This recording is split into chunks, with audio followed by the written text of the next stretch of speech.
yang ada di Indonesia, dan selamat pagi bagi Sobat Orel Channel yang ada di Amerika. Puji syukur Tuhan memberikan kita waktu dan kesempatan untuk sama-sama berjumpa kembali lewat media Zoom di hari ini untuk belajar akan firman Tuhan. Dan izinkan saya juga untuk menyapa saudara-saudara kita yang menyaksikan lewat live streaming YouTube Orel Channel. Selamat menyaksikan dengan konten Orel Channel, yaitu Bible Study yang akan dipimpin oleh Bapak Pendeta Yonatan Kuntara, dan nanti yang akan membaca Alkitab, Sis Elizabeth Wuntu Sigarlaki. Dan kita akan memulaikan ibadah kita di malam hari ini. Terlebih dahulu mari kita berdoa. Maha besar Tuhan Allah kami yang bertahta dalam kerajaan surga, kami datang kepadamu ya Bapa, sujud di kakimu, kami merasakan betapa besar kasih Tuhan kepada masing-masing kami, di mana Tuhan sudah memberkati, menuntun, melindungi kami, sehingga saat ini kami masih diberikan kesempatan untuk belajar akan firman Tuhan, dan kami boleh bertemu lewat media Zoom.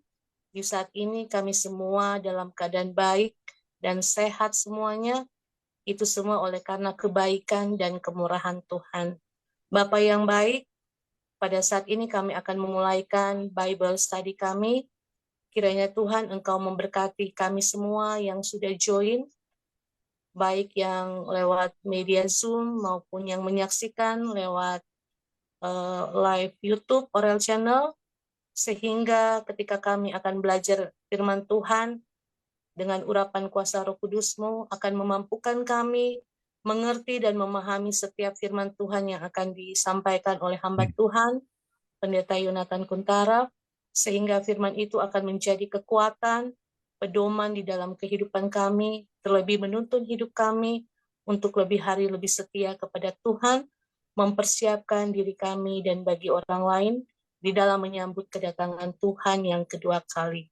Berkati kami semua, seluruh partisipan yang sudah join maupun yang akan join, terlebih khusus kepada hamba Tuhan, Pendeta Yonatan Kuntara, biarlah hikmat kuasa surga akan menjadi bagian hamba Tuhan ini, sehingga setiap firman yang akan disampaikan semuanya itu hanya berasal dari Tuhan. Terima kasih ya Bapa, mengampuni kami dari setiap salah dosa kami yang begitu banyak. Hanya di dalam nama Yesus kami telah berdoa dan mengucap syukur. Haleluya. Amin. Amin. Baik, waktu yang indah ini kami serahkan kepada Bapak Pendeta Yonatan untuk memberikan materi kita di malam hari ini. Baik, terima kasih Noviani. And selamat malam saudara-saudara di Indonesia, ya. Dan selamat pagi untuk mereka dari Amerika. Saya lihat Sister Opa dari Seattle, dan Dr. Glinawati dari North Carolina. Oke. Baik, kita akan coba share screen ya untuk pelajaran yang sangat penting yang kita akan pelajari bersama-sama, yaitu mengenal pengikut Tuhan, ya, Raja Alam Semesta, ya. Nah, masing-masing kita menyadari bahwa manusia tampaknya mencari akan kebenaran, ya. Dan apa yang dikatakan oleh Agustin, ya, tentang sebetulnya kalau Gustav Young ya berbicara tentang kehampaan ciptaan Allah, kemudian Agustin mengatakan, Engkau telah menciptakan kami untukmu, oh Tuhan, dan hati kami gelisah ya sampai menemukan peristirahatan di dalam Engkau. Jadi kita sering gelisah ya mencari apa yang benar sampai kita dapatkan ya akan Tuhan, ya. Dan itulah yang dicari oleh manusia, sebab manusia adalah ciptaan Tuhan, maka hanya dengan menemukan akan Tuhan, maka kita dapatkan satu peristirahatan, artinya perasaan tenang, ya, merasakan damai kalau kita sudah bertemu dengan Tuhan. Nah, namun banyak sekali gereja-gereja yang baru sekarang ini, ya, kita bisa dapatkan berita tentang melalui televisi, radio, atau internet, berbagai macam ajaran-ajaran, ya, dan banyak juga tentang vitalitas baru, ya, tentang bagaimana manusia itu merasa bahwa mereka bisa mendapatkan suatu kebenaran, ya, dan adanya satu kebangkitan yang disebut New Age, ya, dan mereka merasa bahwa mereka bisa dengan ketenangan, dengan bersemedi, ya, dengan mempercayai akan roh dan sebagainya. Nah, sekarang kita lihat bahwa banyak sekali kelompok-kelompok yang selalu mengatakan bahwa kami gunakan Alkitab dan inilah kebenaran, inilah kebenaran. Ya. Jadi setiap gereja mengatakan bahwa mereka itu punya kebenaran. Nah, apakah betul kita punya kebenaran? Kita coba lihat beberapa ayat Alkitab. Ya, pertama 1 Timotius 3 ayat 15.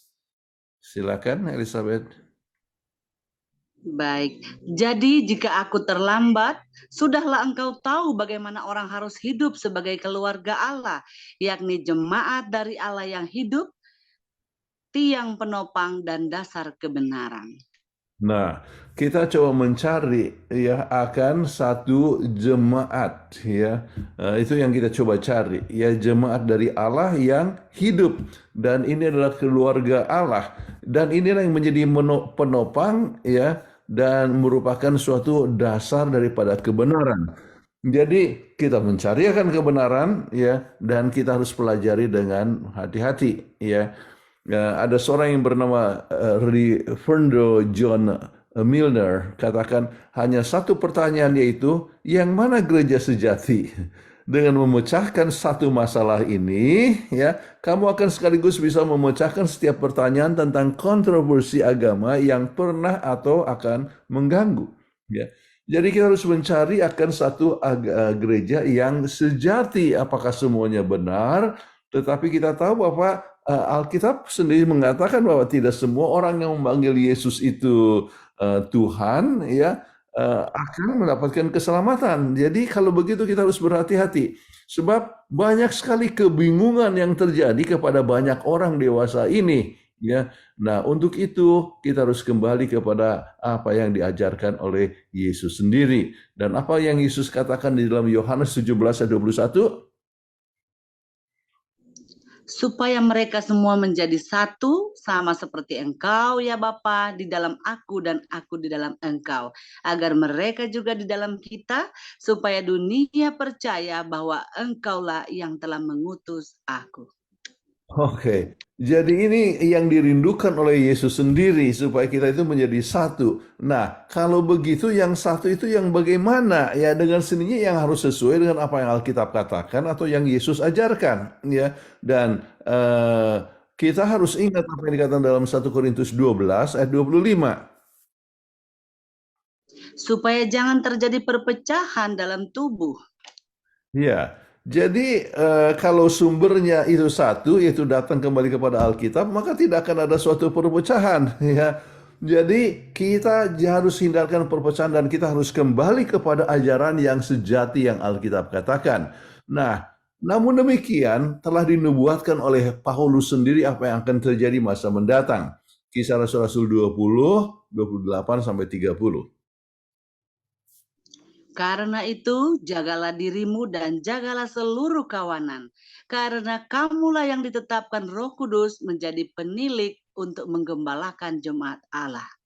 Oke, jadi ini yang dikatakan. Namun, apa yang terjadi? Aku tahu bahwa sesudah aku pergi, serigala-serigala yang ganas akan masuk ke tengah-tengah kamu dan tidak akan menyayangkan kawanan itu. Oke, jadi rupanya sudah dinubuatkan oleh Paulus akan ada serigala-serigala yang ganas, ya, dan akan masuk di tengah-tengah kamu, artinya di tengah-tengah kekristenan. Nah, kita harus berhati-hati. Kemudian apa yang dikatakan lebih lanjut? Bahkan dari antara kamu sendiri akan muncul beberapa orang yang dengan ajaran palsu mereka berusaha menarik murid-murid dari jalan yang benar dan supaya mengikut mereka. Wah, ini kita harus berhati-hati ini sebab di antara kamu, artinya di antara orang Kristen, ya, ada yang mengajarkan ajaran palsu, berusaha menarik akan murid-murid dari jalan yang benar dan supaya mengikuti akan mereka. Kita harus berhati-hati sebab Alkitab sudah memberikan amaran yang demikian. Jadi untuk itu kita harus coba lihat tentang sejarah akan gereja. Oke, dan dengan sendirinya kita tahu apa yang dinubuatkan sebelumnya. Amsal 3 ayat yang ke-7. Amos 3 ayat 7, sungguh Tuhan Allah tidak berbuat sesuatu tanpa menyatakan keputusannya kepada hamba-hambanya, para nabi. Oke, jadi ini yang dikatakan oleh Amos ya, bahwa Tuhan sudah memberitahu sebelumnya apa yang akan terjadi, termasuk berbagai macam pergerakan gereja-gereja tersebut. Oke, nah ini adalah merupakan suatu nubuatan-nubuatan yang akan terjadi yang dikatakan oleh Alkitab. Dan kita coba lihat apa yang dikatakan di dalam Wahyu 12 ayat 1 dan 2. Maka tampaklah suatu tanda besar di langit, seorang perempuan berselubungkan matahari dengan bulan di bawah kakinya dan sebuah mahkota dari 12 bintang di atas kepalanya. Oke, jadi sekarang kita coba lihat ini nubuatan tentang perempuan berselubung matahari dengan bulan di bawah kakinya dan sebuah mahkota dari 12 bintang. Kalau kita bicara 12 bintang, ya dengan saja kita mudah sekali untuk mengerti bahwa itu adalah 12 rasul. Ya. Kemudian kita mengetahui ya bahwa bulan di bawah kakinya artinya segala macam ajaran-ajaran yang berbicara tentang hukum upacara itu sudah berada di bawah kaki, artinya tidak lagi berlaku. Kemudian, nah sekarang ini perempuan ya, kita coba lihat lebih lanjut untuk keterangan daripada perempuan ini. Silakan. Ia sedang mengandung dan dalam keluhan dan penderitaannya hendak melahirkan, ia berteriak kesakitan. Oke, jadi perempuan ini ya mengandung dan dia mau melahirkan dan berteriak kesakitan. Nah, seorang perempuan dengan gaun atau dengan baju yang putih, ya pakaian putih. Nah, kita dapatkan ya bahwa sering perempuan itu berarti kepada umat Tuhan. Kita coba lihat dari Yeremia 6 ayat yang kedua. Adakah Putri Sion sama seperti padang yang paling disukai? Oke, Putri Sion ya, Putri Sion itu berbicara mengenai akan umat Tuhan. Kemudian kita lihat di dalam Yesaya 51 ayat yang ke-16. Dan berkata kepada Sion, engkau adalah umatku. Oke, tadi sebut Putri Sion ya, engkau adalah umatku. Ini berbicara tentang umat Tuhan ya. Jadi kalau begitu perempuan ini berbicara tentang umat Tuhan dan ini adalah gambaran tentang gereja. Misalnya untuk gereja Korintus, apa yang dikatakan di dalam 2 Korintus 11 ayat yang kedua? Karena aku telah mempertunangkan kamu kepada satu laki-laki untuk membawa kamu sebagai perawan suci kepada Kristus. Nah, ini berbicara tentang gereja ya. Gereja ya disebutkan dipertunangkan dengan laki-laki dan itu adalah Yesus. Kalau begitu kita ini adalah pengantin perempuan daripada Yesus. Jadi kalau gitu gambaran perempuan di dalam Alkitab itu adalah menggambarkan akan gereja. Dan ini adalah gereja yang kudus, ya, gereja yang benar, ya, satu gereja yang suci, ya. Jadi kalau gitu kembali ke datang kepada Wahyu 12 ayat 2 dan 4 tadi. Oke, silakan. Ia sedang mengandung dan dalam keluhan dan penderitaannya hendak melahirkan, ia berteriak kesakitan. Kemudian apa yang terjadi sesudah dia melahirkan? Dan naga itu berdiri di hadapan perempuan yang hendak melahirkan itu untuk menelan anaknya segera sesudah perempuan itu melahirkannya. Jadi ini kita tahu naga itu dalam Alkitab menggambarkan akan kuasa setan. Jadi kuasa setan yang coba untuk menelan anaknya. Ini kita lihat anak ya ini berbicara tentang Yesus Kristus ya yang keluar. Dan kita dapatkan berbagai macam usaha-usaha daripada setan untuk coba membunuh akan Yesus ya. Misalnya kembali kepada Wahyu pasal 12 ayat 7 dan 9 tentang sejarah yang terjadi sebelum itu. Ya, silakan. Maka timbullah peperangan di sorga. Mikael dan malaikat-malaikatnya berperang melawan naga itu, dan naga itu dibantu oleh malaikat-malaikatnya. Oke, jadi naga itu ya berperang ya bersama dengan Mikael ya. Kemudian naga ini ya siapa ini? Kita lihat di dalam ayat yang ke-9. Dan naga besar itu, si ular tua yang disebut iblis atau setan, yang menyesatkan seluruh dunia, dilemparkan ke bawah. Ia dilemparkan ke bumi bersama-sama dengan malaikat-malaikatnya. Jadi kalau begitu naga itu adalah siapa? Ya, si ular tua, iblis atau setan. Jadi yang mau coba menelan akan Yesus Kristus pada saat dia dilahirkan adalah kuasa yang berasal daripada setan, ya, dan dilemparkan ke bumi bersama dengan malaikatnya untuk menggoda manusia. Nah, kemudian kita coba lihat di dalam ayat yang kelima daripada Wahyu 12. Maka ia melahirkan seorang anak laki-laki yang akan menggembalakan semua bangsa dengan gada besi. Tiba-tiba anaknya itu dirampas dan dibawa lari kepada Allah dan ke tahtanya. Nah, jadi kita coba lihat ternyata bahwa ini anak inilah yang menjadi yang menjadi mengembalakan semua bangsa, artinya menjadi raja ya. Dan dia dirampas dibawa ke Allah kepada Allah dan kepada tahtanya. Nah, siapa itu anak? Ya, kita sudah lihat itu adalah Yesus Kristus. Kemudian ya kita coba lihat keterangan tentang Yesus itu ya seperti dalam Wahyu 19 ayat 15. Dan dari mulutnya keluarlah sebilah pedang tajam yang akan memukul segala bangsa, dan ia akan menggembalakan mereka dengan gada besi. Dan ini berbicara tentang Yesus mengembalakan mereka dengan gada besi ya, itu menunjukkan satu kuasa yang berasal daripada Tuhan. Nah, jadi kita lihat apa yang terjadi ya, bagaimana itu setan mau coba menelan akan perempuan itu ya. Mulai dengan undang-undang Herodes pada saat ia berkata ya, pada saat ia sudah mengetahui bahwa Yesus lahir di Bethlehem dan semua anak-anak laki-laki yang berada di Bethlehem yang di bawah usia 2 tahun dibunuh. Jadi kita coba lihat itulah usaha daripada setan untuk coba menelan akan dia. Kemudian apa yang terjadi kalau kita lihat kepada Matius pasal yang keempat, bahwa setan itu coba menjatuhkan akan Yesus Kristus dengan pencobaan-pencobaannya. Ya, yang mengatakan jikalau kamu anak Allah maka jadikanlah akan batu ini menjadi roti ya, dan seterusnya. Jadi kita coba lihat usaha daripada setan untuk selalu menjatuhkan Yesus Kristus. Tetapi puncaknya ya itu adalah pada saat Yesus harus disalibkan ya. Makanya akhirnya Yesus disalibkan kemudian dibangkitkan, maka dia naik ke surga, dia dikatakan dirampas masuk ke bersama dengan Allah Bapa ya. Nah, kita coba lihat bahwa ternyata nubuatan itu sangat tepat sekali ya.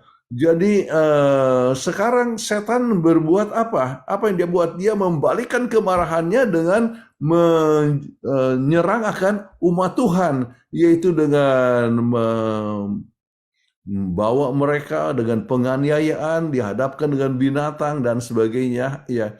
Nah, kita coba lihat apa yang ditulis dalam Ecclesiastical Research halaman 51.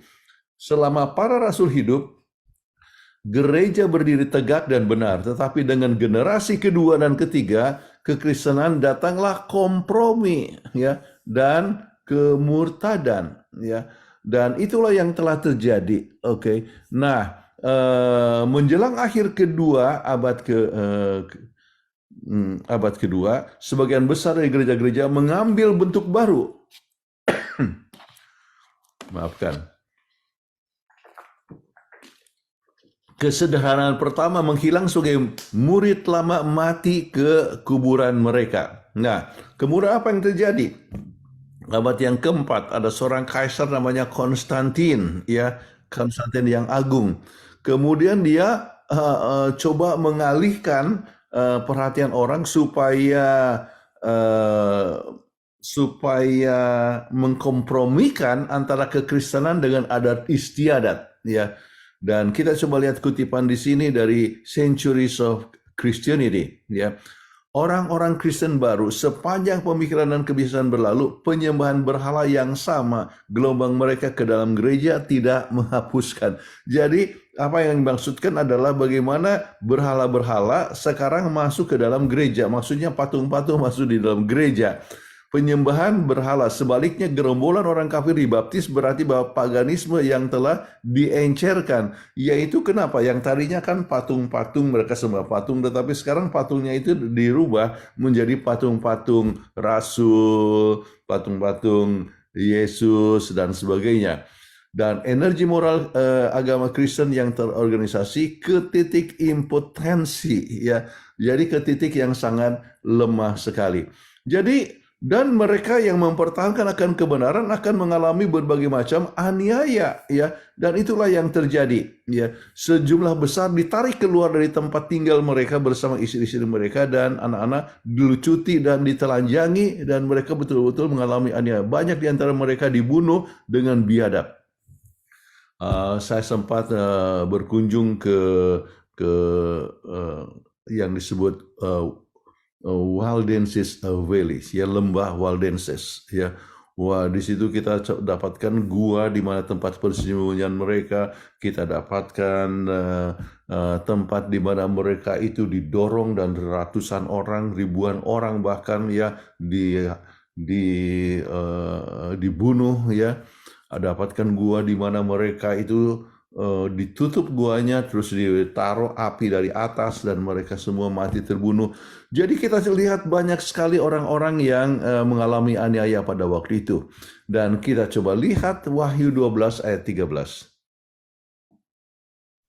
Dan ketika naga itu sadar bahwa ia telah dilemparkan di atas bumi, ia memburu perempuan yang melahirkan anak laki-laki itu. Dan siapa ini perempuan? Ini adalah umat Tuhan, ya. Dan dari situ melahirkan anak laki-laki, yaitu adalah Yesus sendiri. Kemudian apa yang terjadi kepada perempuan itu? Ya, ayat yang ke-6, ya. Perempuan itu lari ke padang gurun di mana telah disediakan suatu tempat baginya oleh Allah supaya ia dipelihara di situ 1260 hari lamanya. Nah, perempuan itu jadi dalam hal ini adalah gereja, ya, lari ke padang gurun, ya, dalam masa aniaya, ya, supaya dipelihara di situ 1260 hari lamanya. Nah, kita masing-masing mengetahui bahwa satu hari adalah 1 tahun dalam nubuatan, ya. Yehezkiel 4 ayat yang ke-6, ya. Kemudian kapan itu mulainya dalam masa penganiayaan? Pada saat adanya satu kuasa yang sangat besar sekali dalam gereja yang mempunyai kuasa di dalam mengampuni ataupun kuasa di dalam merubah hukum, dan itu ternyata mempunyai kuasa untuk 1260 tahun dari tahun 538 sampai 1798, ya. Jadi ini ayatnya Yehezkiel 4 ayat 6, aku menentukan bagimu 1 hari untuk 1 tahun. Jadi 1260 hari adalah 1260 tahun. Nah, sebab 1 hari nubuatan adalah 1 tahun di dalam kalender kita. Nah, apa yang terjadi masa di dalam tahun 528, Jenderal Belisarius, ya, memberikan kuasa, ya, kepada gereja pada waktu itu, dan memberikan akan tanah wilayah khusus, yaitu di Vatikan. Oke. Kemudian mulailah dalam masa itu banyak sekali aniaya-aniaya yang terjadi yang tidak sesuai dengan kemauan daripada gereja. Kita lihat orang yang dibakar misalnya. Pernah dengar nama John Huss, ya, dari Praha, ya, atau Jerome, ya, yang dibakar, ya, dan kita dapatkan orang-orang yang mengalami aniaya yang besar, ya, di dalam masa 1260 tahun tersebut. Oke. Nah, ya, kemudian saya sebutkan tadi Waldenses Albigenses. Albigenses itu adalah di sebelah selatan daripada Prancis. Kemudian Waldenses di sebelah utara daripada Italia. Nah, Albigenses itu sama sekali tidak ada lagi sekarang yang disebut suku Albigenses. Kenapa? Sebab semuanya musnah, semuanya dibunuh. Oke, Waldenses masih ada sisanya. Ya, kami sempat masuk di gereja Waldenses, ya, di yang disebut Waldenses Valley tersebut. Oke, jadi kita bisa dapatkan bahwa inilah masanya yang sangat luar biasa sekali. Berabad-abad yang telah lampau, banyak orang yang mengalami aniaya. Tetapi dari situ muncullah akan para reformir, ya. Para reformir, kemudian kita tahu banyak sekali aniaya di Eropa sampai orang lari ke Amerika. Makanya kita sebutkan ada kapal Mayflower. Ini adalah orang-orang yang mendapatkan aniaya di Eropa dan mengungsi ke Amerika dan muncullah akan negara Amerika. Ya. Nah, sekarang apa yang terjadi pada akhir daripada 1260 tahun? Yaitu seorang jenderal daripada Napoleon namanya Jenderal Berthier, ya, tahun 1798 menangkap akan Paus, ya, dan dipenjarakan di Avignon. Jadi kuasa daripada gereja pada waktu itu, ya, mengalami kemerosotan, ya. Jadi kita lihat di dalam Wahyu 12 ayat yang ke-17, ya. Maka marahlah naga itu kepada perempuan itu, lalu pergi memerangi keturunannya yang lain. Jadi memerangi keturunannya yang lain. Kalau dalam bahasa Inggris memerangi akan the remnant, ya. The remnant artinya yang sisa. Jadi naga atau setan menyerang kepada gereja yang sisa. Dan gereja yang sisa ini, ya, merupakan satu umat, ya, yang bertahan kepada Yesus Kristus, tetapi setan mencoba untuk menyerang akan umat ini, ya. Nah, apakah yang disebutkan di sini, ya, tanda daripada gereja yang sisa ini? Wahyu 12 ayat 17 bagian akhirnya kita boleh baca. Yang menuruti hukum-hukum Allah dan memiliki kesaksian Yesus. Nah, kalau begitu gereja yang sisa adalah yang menuruti hukum-hukum Allah dan juga memiliki akan kesaksian Yesus. Jadi sementara banyak sekali gereja yang sudah tidak memikirkan akan hukum Allah, ya, tetapi kita dapatkan gereja yang menuruti akan hukum Allah, dan itu adalah gereja yang sisa, ya, yang mengalami banyak tantangan di akhir zaman. Baik.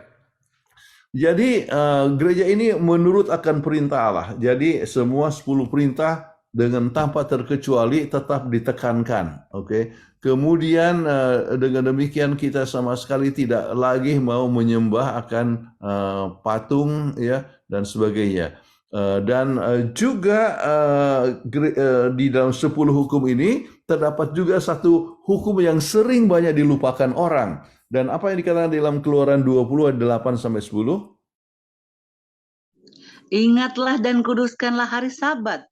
6 hari lamanya engkau akan bekerja dan melakukan segala pekerjaanmu, tetapi hari ke-7 adalah hari Sabat Tuhan Allahmu. Oke, jadi ini yang dikatakan oleh hukum Allah yang tidak boleh dilupakan. Sebab dikatakan ingatlah. Kenapa dikatakan ingatlah? Sebab banyak orang lupa. Tetapi ingatlah sebab ini sudah pernah diberikan di sebelumnya. Di mana sudah pernah diberikan? Ya, dengan sendirinya di Taman Eden. Oke. Bagaimana sesudah penciptaan langit dan bumi, maka orang mulai berbakti pada hari Sabat. Yesus, Tuhan sendiri berhenti dan menyucikan dan menguduskan. Ia memberikan teladan kepada Adam dan Hawa untuk menguduskan akan hari Sabat. Jadi inilah yang umat yang pelihara hari Sabat, yaitu menurut hukum Allah di akhir zaman. Oke. Dan Banyak orang yang memikirkan ya hanya pelihara 9 perintah saja. Kalau hari yang ketujuh tidak perlu diperhatikan. Padahal Alkitab mengajar kita untuk 10 perintah. Oke. Nah, Yakobus 2 ayat yang ke-10. Sebab barang siapa menuruti seluruh hukum itu, tetapi mengabaikan satu bagian daripadanya, ia bersalah terhadap seluruhnya. Iya, perintah itu menunjukkan 10 hukum. Jadi kalau misalnya kita hanya pelihara 5 atau 10 atau 9 lah. Tetapi dikatakan kita sebagai pelanggar hukum. Jadi kita harus mengikuti akan semuanya. Dan kita percaya, ya banyak sekali gereja-gereja yang ada sekarang ini, ya. Dan kita tahu bahwa gereja telah mulai berkembang, ya. Yang tadinya di masa Yesus atau Paulus dan sebagainya sekarang berkembang menjadi jutaan. Tetapi kita harus mengetahui bahwa gereja tersebut haruslah yang selalu siap untuk menurut hukum Allah dan termasuk di dalam pemulihan akan hukum yang ke-7, ya. Tetapi tanda yang lain daripada gereja yang sisa ini atau perempuan yang digambarkan dengan perempuan itu adalah memiliki kesaksian Yesus. Apa yang maksud dengan kesaksian Yesus? Wahyu 19 ayat yang ke-10. Karena kesaksian Yesus adalah roh nubuat. Oke. Jadi kesaksian Yesus itu roh nubuat. Apa yang maksud dengan roh nubuat? Yaitu roh di dalam bernubuat. Yaitu mempunyai karunia untuk bernubuat dan menceritakan akan apa yang akan terjadi. Dan masing-masing kita mengetahui bahwa ada seorang yang telah menerima karunia roh nubuat yang pendidikannya hanya kelas 3 SD, ya, tetapi bisa menulis sampai 100 buku dan berbicara mengenai masalah meninggikan akan Yesus Kristus, kemudian berbicara tentang penurutan kepada hukum Allah. Dan kita akan belajar satu waktu tentang bagaimana kita menguji apakah betul wanita ini mempunyai kuasa roh nubuat atau tidak. Tetapi kita harus ingat bahwa gereja yang sisa itu adalah satu gereja yang menurut perintah Tuhan, termasuk yang tertulis dalam Matius 28 ayat 19 dan 20. Karena itu pergilah, jadikanlah semua bangsa muridku, dan baptislah mereka dalam nama Bapa dan Anak dan Roh Kudus. Jadi dengan demikian gereja itu, gereja yang sisa bukanlah gereja yang lokal yang hanya berada di satu tempat, tetapi gereja yang mengabarkan ke seluruh dunia. Ya, kita coba baca lebih lanjut.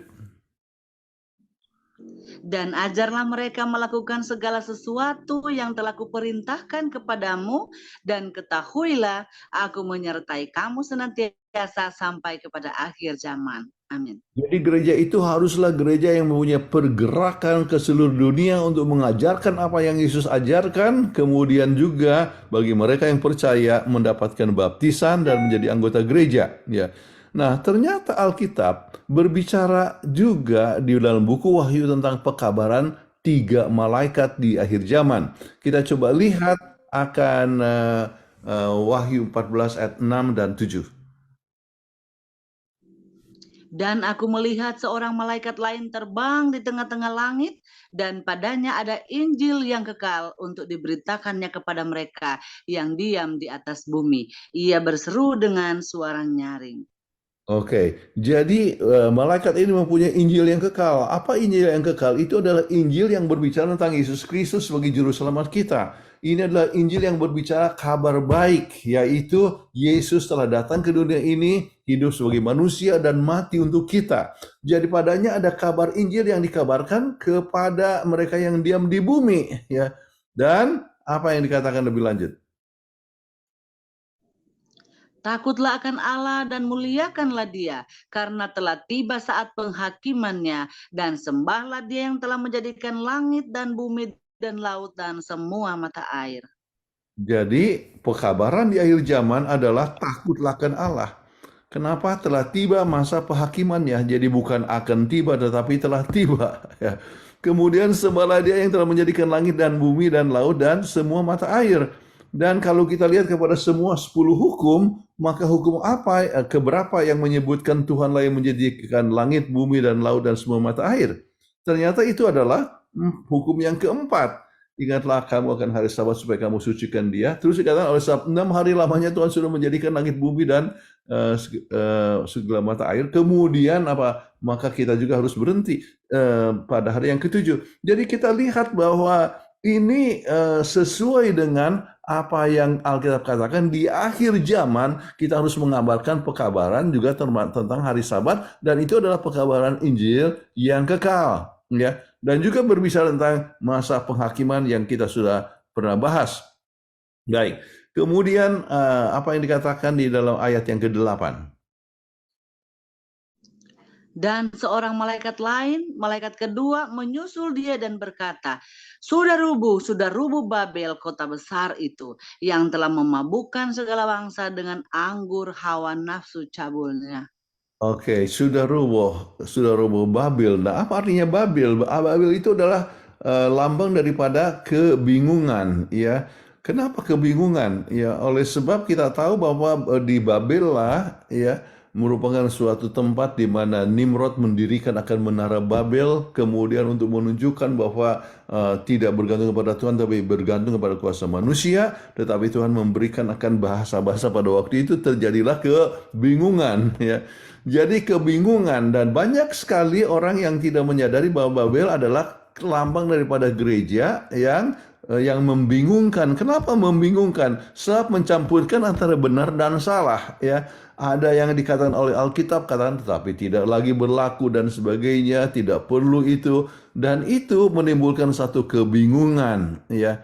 Dan itulah sebabnya ada himbauan yang paling serius, ya, yaitu supaya keluar dari Babel. Ya, kenapa? Kita lihat dalam ayat 9 dan 10. Dan seorang malaikat lain, malaikat ketiga, menyusul mereka dan berkata dengan suara nyaring, jikalau seorang menyembah binatang dan patungnya itu, kemudian, dan menerima tanda pada dahinya atau pada tangannya, maka ia akan minum dari anggur murka Allah. Oke, apa yang dimaksudkan dengan ambil bagian di sini, ya, menyembahkan binatang dan patungnya, yaitu kita melihatkan kepada suatu lambang penyembahan, ya. Nah, kita harus tahu bahwa pilihan kita adalah menyembahkan Allah, pencipta langit dan bumi, ya, atau kita menyembah kepada kuasa yang lain, yaitu kuasa daripada binatang yang satu waktu kita akan pelajari dengan lebih lanjut, ya. Nah, tetapi kita harus ingat bahwa kita harus menerima tanda pada dahi kita dan tangan kita, maka dia akan minum daripada kemudian dikatakan ini mereka yang mendapatkan tanda binatang itu akan ada di dahi dan pada tangan, kemudian dia minum dari anggur murka Allah. Kenapa yang dimaksudkan adalah anggur murka Allah? Itu adalah kemurahan daripada Tuhan oleh sebab kita menerima akan ajaran-ajaran yang salah. Baik, jadi tanda dan meterai, ya, itu kita sering dengar 666, kita akan pelajari satu waktu dengan lebih lanjut, ya. Tetapi kita harus ingat apa yang diundang oleh Tuhan pada akhir zaman itu, yaitu Wahyu 18 ayat yang keempat.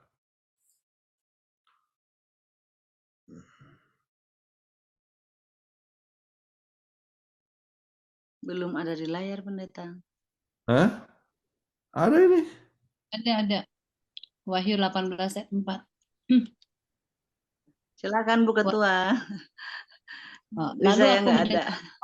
dari sorga berkata, pergilah kamu hai umatku, pergilah daripadanya supaya kamu jangan mengambil bagian dalam dosa-dosanya, dan supaya kamu jangan turut ditimpa malapetaka-malapetakanya. Oke, jadi panggilan itu adalah bagaimana? Pergilah kamu hai umatku, ya. Kalau ayat 1 ini berbicara dalam Wahyu 18 ayat 1 bicara tentang pekabaran kepada Babylon, ya, keluarlah dari mana? Dari Babylon, yaitu daripada kebingungan, ya. Dan pergilah, kalau dalam bahasa Inggris dikatakan come out of my people, keluarlah kamu, ya. Jadi bukan hanya pergi tapi keluarlah kamu daripada apa? Kebingungan itu, ya. Dan dengan demikian kita masuk dalam satu kelompok yang punya satu tanda yang sangat penting, ya. Dan apa ini? Dalam Wahyu 14 ayat yang ke-12. Yang penting di sini ialah ketekunan orang-orang kudus yang menuruti perintah Allah dan iman kepada Yesus. Nah, orang kudus atau umat yang sisa yang digambarkan dalam Wahyu 12 tadi mempunyai tanda di sini, ya, yaitu menurut perintah Allah, yaitu hukum Allah, dan iman kepada Yesus Kristus. Ya, kalau dalam ayat 17 bicara tentang kesaksian Yesus, itu berbicara tentang roh nubuat, tetapi ini iman kepada Yesus. Jadi dengan demikian kita harus ingat bahwa kita tidak boleh hanya percaya atau iman saja kepada Yesus, tetapi kita harus juga menurut akan hukum Allah. Baik, apa yang terjadi sesudah itu dalam ayat yang ke-14. Dan aku melihat sesungguhnya ada suatu awan putih dan di atas awan itu duduk seorang seperti anak manusia. Nah, sesudah ini pekabaran 3 malaikat, kemudian adanya umat Tuhan, maka akan terjadi apa? Kedatangan Yesus yang akan datang di awan, ya, seperti anak manusia, ya. Dan dikatakan lebih lanjut, dengan sebuah mahkota emas di atas kepalanya dan sebilah sabit tajam di tangannya. Oke, mahkota emas itu menunjukkan bahwa Yesus adalah Raja kemuliaan, dan sabit tajam itu siap untuk menuai akan dunia ini, ya. Jadi dengan demikian maka itu adalah kedatangan Yesus yang kedua kali akan segera terjadi sesudah pekabaran Injil ke seluruh dunia, ya. Baik, kalau begitu kalau kita mau mencari akan satu gereja yang sesuai dengan Alkitab, maka kita akan dapatkan karakteristiknya. Gereja sisa Allah muncul setelah periode penganiayaan hebat yang berakhir di tahun 1798, ya. Jadi haruslah muncul sesudah masa itu sesuai dengan nubuatan 1260 tahun yang kita sudah pelajari tadi. Kemudian mereka akan mempunyai kesaksian akan Yesus Kristus yang membuat mereka memelihara semua perintah Allah, ya. Kesaksian akan Kristus, dan kita akan pelajari lebih lanjut, ya, tetapi kita dapatkan bahwa ajaran-ajaran yang sesuai dengan perintah Allah. Mereka akan memproklamasikan amaran-amaran peringatan khusus dari kitab Wahyu kepada seluruh dunia untuk mempersiapkan sebuah umat bagi kedatangan, ya, kedatangan kembali daripada Yesus Kristus. Jadi itulah sebabnya kita kabarkan ke seluruh dunia bahwa Yesus akan datang dan kita harus siap, sedia. Yesus akan datang kapan saja. Mereka akan memiliki anugerah-anugerah roh, termasuk anugerah nubuatan, ya, karunia roh nubuat yang kita telah pelajari dan kita akan pelajari lebih lanjut, ya. Baik, kita coba lihat kepada Wahyu 13 ayat 17. Jikalau kamu tahu semua ini, maka berbahagialah kamu jika kamu melakukannya. Baik, inilah undangan kepada kita masing-masing. Kita sudah tahu semua ini, ya. Kita akan bahagia bagaimana jika kamu melakukannya. Jikalau kita memilih akan, ya, mempunyai pilihan yang benar. Jikalau kita bertindak tindakan yang benar, yaitu menurut kehendak Tuhan. Jadi kami harapkan bahwa kita semua boleh menerima sambutan atau memberikan sambutan kepada undangan Yesus Kristus, yaitu datanglah, ya, kepada Yesus Kristus untuk menerima Yesus dan hidup sesuai dengan kehendak Yesus dan menurut akan firman Tuhan. Baik, itulah pelajaran kita. Kita masih ada waktu 16 menit untuk tanya jawab, ya, kalau ada pertanyaan. Baik, puji Tuhan atas pemaparan pelajaran firman Tuhan yang sudah disampaikan oleh Bapak Pendeta Jonathan Kuntara, bagaimana mengajarkan kepada kita bahwa kita bagaimana kita bisa mengenal pengikut Tuhan yang sebenarnya. Kita bisa melihat dari ciri-cirinya, ya, bagaimana umat Tuhan yang memelihara hukum, perintah Tuhan, dan memiliki kesaksian Yesus. Baik, Sobat Orel Channel, karena ada kesalahan gangguan teknis, tidak ada lagu pujian pada malam hari ini, kita akan masuk langsung kepada sesi pertanyaan. Kami memberikan kesempatan kepada Bapak Ibu yang memiliki pertanyaan yang boleh disampaikan, boleh di kolom chat, bisa ditulis di kolom chat, atau yang mau bertanya langsung kepada pendeta bisa raise hand, kami persilakan. Saya lihat di chat ada bilang ada yang dituliskan ini Natalia Parhusip ya. Bingung saya arahnya kemana, materi tentang apa. Baik, maafkan kalau misalnya tidak begitu jelas, tetapi kita mau berbicara tentang apa yang Alkitab katakan ya. Bahwa pekabaran di akhir zaman adalah pekabaran ya tentang Injil yang kekal, yaitu Yesus Kristus sebagai juru selamat.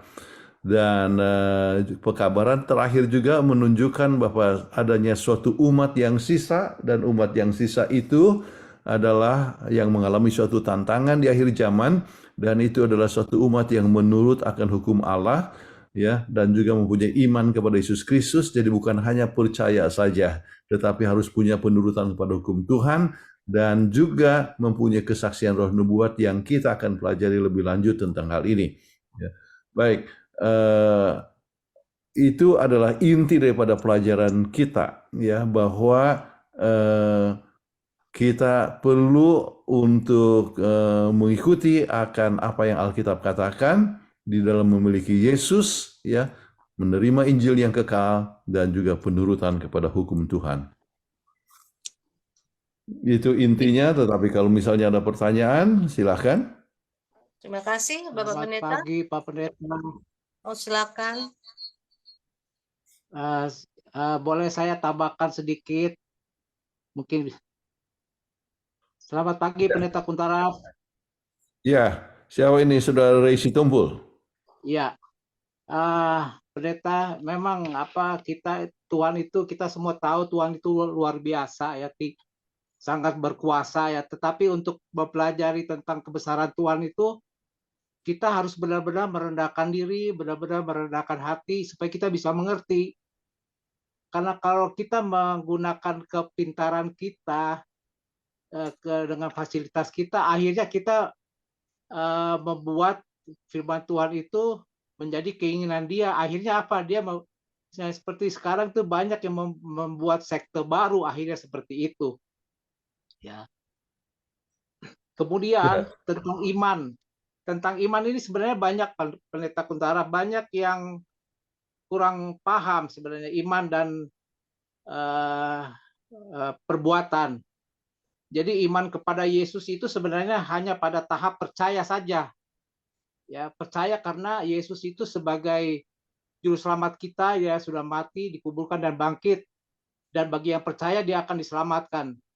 Dan yang diselamatkan itu kan yang merasa dia diselamatkan, dia akan timbul rasa ucapan terima kasih dia kepada Yesus. Nah, ucapan terima kasih itu harus diwujudkan. Diwujudkan dengan mengikuti perintah-perintahnya. Itulah bukti dia percaya kepada Yesus, yaitu menuruti perintah-perintahnya dan merawatnya. Itulah iman dan perbuatan. Terima kasih. Ya, terima kasih Saudara Sitompul. Ya, untuk bagian yang pertama yang jelaskan betul adalah kita perlu kerendahan hati ya, sebab kita sering merasa bahwa kita sudah benar, sudah pintar ya. Kalau kita lihat kepada buku Matius pasal 7 ayat 21 sampai 23, salah satu yang menyebutkan pada waktu itu banyak orang yang berseru kepada aku, Tuhan, Tuhan, bukankah aku menyembuhkan orang dengan nama Tuhan dan membuang setan dengan nama Tuhan? Tetapi Yesus akan berkata, katakan, sesungguhnya aku akan berkata kepadamu, aku tidak mengenal kamu. Kalau begitu, maka kita harus selalu ingat bahwa tidak semua orang yang memanggil Yesus Tuhan atau bisa buat mujizat sekalipun itu memiliki kebenaran.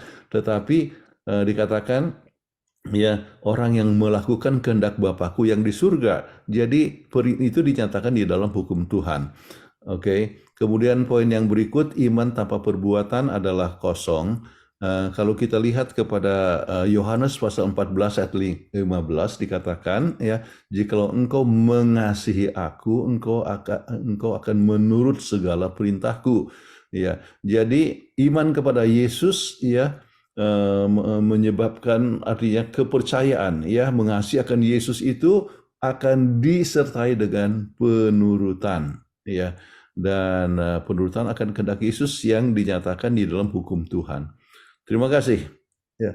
Oke, ada lagi yang mau bertanya atau Baik, menambahkan? di sini Pak Pendeta ada pertanyaan. Ada dua yang masuk kepada kami. Yang pertama, mengapa Yesus disebut raja dari segala raja? Dan pertanyaan yang kedua, siapakah yang berkuasa atas alam semesta ini? Dipersilakan Pak Pendeta. Baik, dengan sendirinya kita mengetahui bahwa Yesus adalah Raja alam semesta, sebab memang adalah Yesus yang telah menciptakan segala sesuatu. Kita coba lihat di dalam Yohanes pasal 4 ayat 1 sampai 3 ya. Pada mula pertama adalah firman, dan firman itu bersama dengan Allah, firman itu juga adalah Allah, maka segala sesuatu diciptakannya. Jadi Yesus adalah yang menciptakan segala sesuatu, dan firman dalam ayat 14, firman itu telah menjadi manusia dan tinggal di antara kita, dan itu adalah Yesus Kristus ya. Jadi Yesus menciptakan, makanya dia disebutkan dia adalah yang menjadi raja atas segala raja, dan dia adalah raja alam semesta, dia yang menciptakan. Dan itu diulangi lagi dalam buku Kolose ya, pasal 16 ya dan sebagainya, bahwa segala sesuatu diciptakannya, dan dia yang menopang segala sesuatu ya. Ini satu hal yang sangat penting sekali untuk kita ingat. Oke. Mungkin kita coba lihat di dalam buku Kolose. Oke.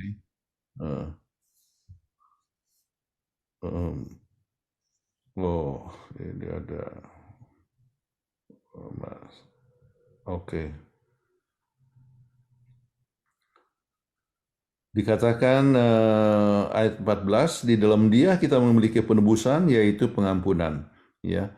Ayat 15, ini adalah Kolose 1, Dia adalah gambar Allah yang tidak kelihatan, yang sulung lebih dari utama daripada segala yang diciptakan. Karena di dalam Dialah telah diciptakan segala sesuatu yang ada di surga dan yang ada di bumi, yang kelihatan dan yang tidak kelihatan, baik singgasana maupun kerajaan, baik pemerintahan maupun penguasa, segala sesuatu diciptakan oleh Dia dan untuk Dia. Jadi Yesuslah raja di atas segala raja, Dia adalah raja pencipta alam semesta. Oke, sangat jelas sekali sesuai dengan Kolose pasal 1 ayat yang ke-16 itu.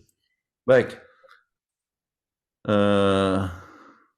Mudah-mudahan menjawab pertanyaan tadi ya. Baik, terima kasih. Semoga sudah terjawab ya kepada Bapak atau Ibu yang bertanya. Di sini di kolom chat masih ada ya dari Ibu Natalia Parusip terkait ingat dan kuduskan hari Sabat. Bagaimana penerapannya pada zaman sekarang? Oke. Terima kasih. Ya, pada zaman sekarang penerapannya ya kita perlu ingat akan hari Sabat dan sucikan dia. Artinya kita tahu hari Sabat itu adalah hari yang ke-7 ya. Sesuai dengan Kejadian pasal 2 ayat 1 sampai 3 ataupun di dalam Keluaran pasal 20 ayat yang ke-9 ya, hari yang ke-7 adalah Sabat Tuhan Allahmu ya. Jadi hari yang ke-7. Kalau gitu hari yang pertama itu hari apa? Kita tinggal lihat kepada kalender, kita akan selalu lihat bahwa hari Minggu adalah yang pertama ya, merah, tetapi hari yang ke-7 adalah hari Sabtu ya. Kemudian kalau kita lihat kepada kamus ya, misalnya Webster Dictionaries, kalau kita dilihat kepada kata Sabat ya, kita akan dapatkan the seventh day of the week ya, kemudian Saturday ya. Kalau disebut Sunday disebut the first day of the week ya. Hari Minggu itu adalah hari yang pertama di dalam minggu. Oke. Jadi dari situ kita bisa dapatkan tentang hari Sabat itu adalah hari Sabtu sekarang ini. Kemudian kalau kita baca lihat dari bahasa Arab ya, sebab hari-hari Indonesia ini ambil dari bahasa Arab ya. Minggu itu Ahad, ya. Kalau Minggu itu berasal dari kata Portugis, tetapi Ahad itu berasal dari kata wahid, artinya satu. Senin itu berasal dari kata isnin, artinya dua, ya, dalam bahasa Arab. Ya. Kemudian Selasa berasal dari kata salasa, artinya tiga. Rabu berasal dari kata rabuo, ya, artinya empat. Ya. Jadi dengan demikian hari Sabat adalah hari yang ke-7. Jadi ditinjau dari segala macam segi, kita akan dapatkan bahwa hari Sabat adalah hari yang ke-7. Kalau kita lihat kepada beberapa terjemahan, ambil bahasa Malaysia, Alkitab Malaysia, ya, tentang Keluaran 20 ayat 8, apa yang dikatakan, ya, kuduskanlah hari Sabtu. Tidak disebut Sabat, kuduskanlah hari Sabtu, itu dalam bahasa Malaysia, ya. Kemudian kalau kita lihat di dalam berbagai macam bahasa, ada lebih kurang 105 bahasa yang menunjukkan hari Sabat adalah hari Sabtu. Misalnya bahasa Prancis Sabato, ya. Kalau bahasa Spanyol, ya, Sabado, ya. Terus ada yang sebutkan Sabatun, ya. Itu berbicara tentang apa? Sabtu, ya. Jadi kalau misalnya kita pergi ke daerah-daerah bahasa Perancis yang pakai bahasa Spanyol, ya, kita akan selalu katakan, ya, Feliz Sabado, ya, selamat hari Sabat untuk hari Sabtu, ya. Jadi demikian, ya, tentang bagaimana peliharanya. Jadi kita kalau misalnya kita lihat kepada Imamat 23 sampai 30 ayat 32, dari matahari terbenam sampai matahari terbenam. Jadi pemulihan hari Sabat itu adalah dari matahari terbenam pada hari Jumat sampai hari matahari terbenam pada hari Sabtu, ya. Jadi itulah cara pemulihan hari Sabat. Dan kalau kita lihat kepada Yesus di dalam buku Lukas 4 ayat 16, dia pergi ke rumah ibadah, ya. Jadi kita pun kita harus pergi ke rumah ibadah. Tetapi bukan hanya ke rumah ibadah, hari itu adalah hari khusus untuk Tuhan. Berhenti daripada pekerjaan, ya. Pada hari itu khusus diberikan untuk Tuhan, ya. Mudah-mudahan oh ya, ini Julia Suling katakan bahasa Itali Sabato juga. Sabato. Kemudian ada Sabato, Sabado, ya, Sabatun, ya. Kemudian banyak sekali bahasa. Ya, bahasa Indonesia juga Sabtu itu berasal dari kata Sabat, ya, Sabtu. Oke. Mudah-mudahan telah menjawab pertanyaan daripada saudara Natalia, Pak. Ya. Terima kasih Bapak Pendeta. Di sini masih ada pertanyaan lagi di kolom chat dari saudara Ray Sitompul. Bagaimana caranya kita merawat perintah-perintah Tuhan supaya menjadi darah daging? Silakan, Ya. Pendeta. Dengan sini kalau kita selalu simpan firman Tuhan di dalam diri kita, ya. Kalau kita membacakan berada dalam pikiran kita, ya. Kemudian kita selalu menghafal, itu sudah menjadi bahagian daripada kita, ya. Jadi kemudian kita boleh selalu ambil waktu dengan Tuhan melalui doa ataupun dengan firman Tuhan, ya. Saya tadi pagi langsung sudah dengar firman Tuhan, dan saya berusaha untuk selalu baca firman Tuhan atau dengar firman Tuhan 2 kali dalam setiap tahun, dari Kejadian sampai Wahyu. Jadi itu selalu diingatkan dengan firman Tuhan. Jadi firman Tuhan itu menjadi sebagian daripada kita. Itulah yang menjadi darah daging. Jadi kita akan langsung berkata, waktu ada pencobaan kita langsung katakan no. Kita tidak mau lagi jatuh, ya. Kita akan selalu diingatkan. Kenapa? Firman Tuhan itu sudah menjadi bahagian daripada kita, sudah menjadi darah daging, istilah yang diberikan oleh saudara Ray Sitompul. Ya. Jadi demikianlah, lebih banyak kita berikan waktu kepada Tuhan, maka roh Tuhan akan lebih bekerja dalam diri kita. Dan itulah yang dimaksudkan dengan kita mempunyai hati yang baru, dan hukum itu berada di hati kita, ya. Jadi kita akan selalu mengingat berada di dalam tubuh kita, ya. Ya. Oke. Terima kasih Pak Pendeta. Di sini ada lagi yang di kolom chat dari Pak Alwi Karudin. Pak Pendeta mau menanyakan tentang apa yang dikatakan oleh Kolose 2 ayat 16. Jadi seolah-olah di satu sisi kita harus kuduskan hari Tuhan, di lain waktu di hari-hari itu sama. Mohon penjelasannya. Terima kasih. Ini bagus sekali pertanyaan dari Pak Saudara Alwi, ya. Nah, kuncinya adalah ayat yang ke-17. Mungkin saya bacakan ya ayat 16. Karena itu janganlah kamu biarkan orang menghukum kamu mengenai makanan dan minuman atau mengenai hari Sabat, hari raya, bukan baru ataupun hari Sabat.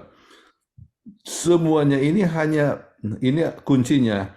Semuanya ini hanya bayangan dari apa yang harus datang, sedang wujudnya ialah Kristus. Jadi apa yang dimaksudkan dalam ayat 16 adalah yang menjadi lambang tentang Yesus Kristus. Oke. Nah sekarang lambang tentang Yesus Kristus. Apa yang dimaksudkan dengan makanan dan minuman? Makan seperti korban-korban, ya, yang dimakan oleh para imam. Ya. Itu adalah melambangkan siapa? Yesus Kristus. Jadi kita tidak perlu lagi membawa akan korban-korban bakaran. Itu sudah dipenuhi dalam Yesus Kristus. Hari raya ataupun bulan baru ataupun hari Sabat. Hari Sabat itu kalau di dalam Alkitab, misalnya di dalam buku Imamat kepada orang Lewi pasal 16, pasal 22, kita akan dapatkan ada hari Sabat. Misalnya ada hari Sabat Grafirat atau perdamaian. Dan pada waktu itu ya itu kita bisa dapatkan juga di dalam Imamat pasal 23 ya. Sabat perdamaian itu adalah sabat di mana mereka harus pelihara seperti hari Sabat. Tetapi hari Sabat perdamaian itu adalah melambangkan tentang Yesus Kristus sebagai Yesus yang mendamaikan. Ya, jadi sabat perdamaian yang dipelihara setahun sekali. Nah, sekarang kita tidak perlu lagi sabat yang melambangkan akan Yesus Kristus. Tetapi ya, bukan berarti bahwa kita tidak pelihara hari Sabat mingguan. Kenapa? Nah, saya mau bertanya kepada Saudara Alwi. Ya, iya atau tidak?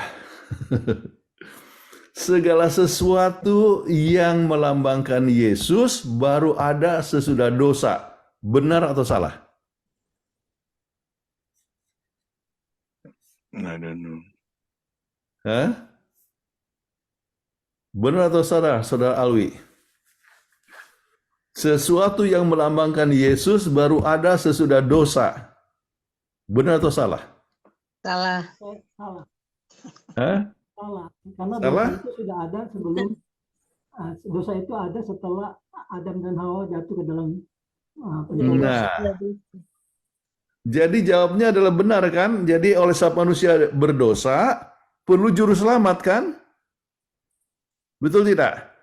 Ya. Kalau manusia tidak berdosa, manusia tidak perlu juru selamat, ya. Betul. Betul? Oke. Nah, jadi oleh sebab manusia berdosa, maka perlu juru selamat, tapi juru selamat belum datang, maka diberikan apa? Lambang, yaitu domba, ya, binatang dan sebagainya yang harus mati menggantikan, ya, menebus dosa kita, yang melambangkan siapa? Yesus. Jadi lambang-lambang itu baru ada sesudah adanya dosa. Nah, sekarang saya mau tanya, hukum yang penciptaan hari Sabat, apakah sudah ada sebelum dosa? Sudah ada atau belum? Sudah ada.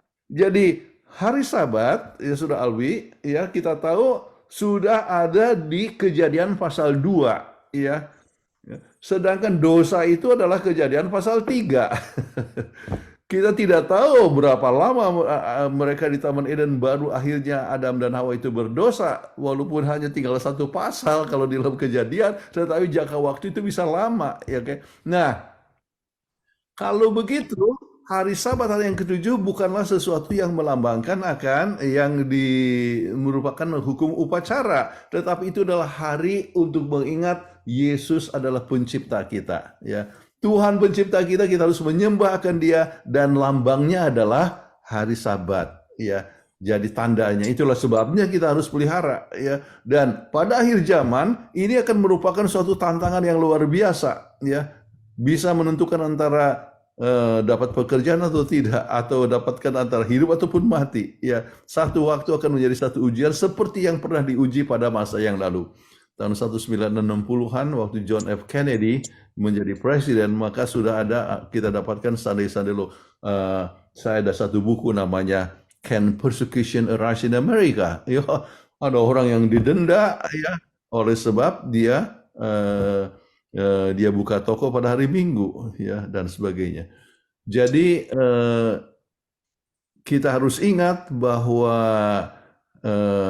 hukum dalam artinya apa yang dikatakan dalam Kolose 2 ayat yang ke-16 itu jawabannya adalah ayat ke-17. Ini berbicara tentang lambang-lambang yang digenapi dalam Yesus, ya.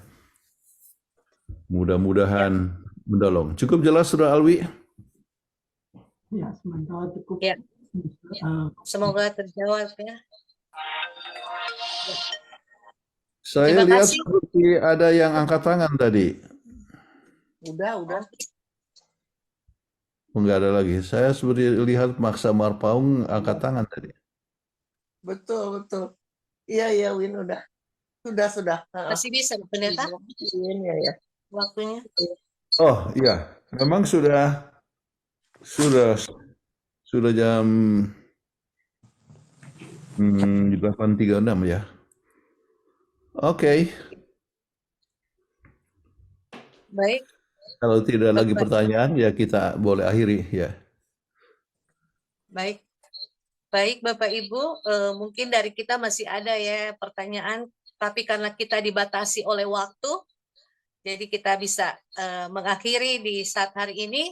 Kami mengucapkan terima kasih kepada Bapak Pendeta Jonathan Kuntaraf yang sudah memaparkan materi yang begitu baik dan sudah menjawab beberapa pertanyaan, dan kepada seluruh partisipan yang sudah join dan sudah berpartisipasi dalam Bible Study kita di malam hari ini. Kami memberikan kesempatan kepada Bapak Pendeta untuk memberikan closing statement, dan setelah itu dilanjutkan doa tutup oleh Bapak Pendeta.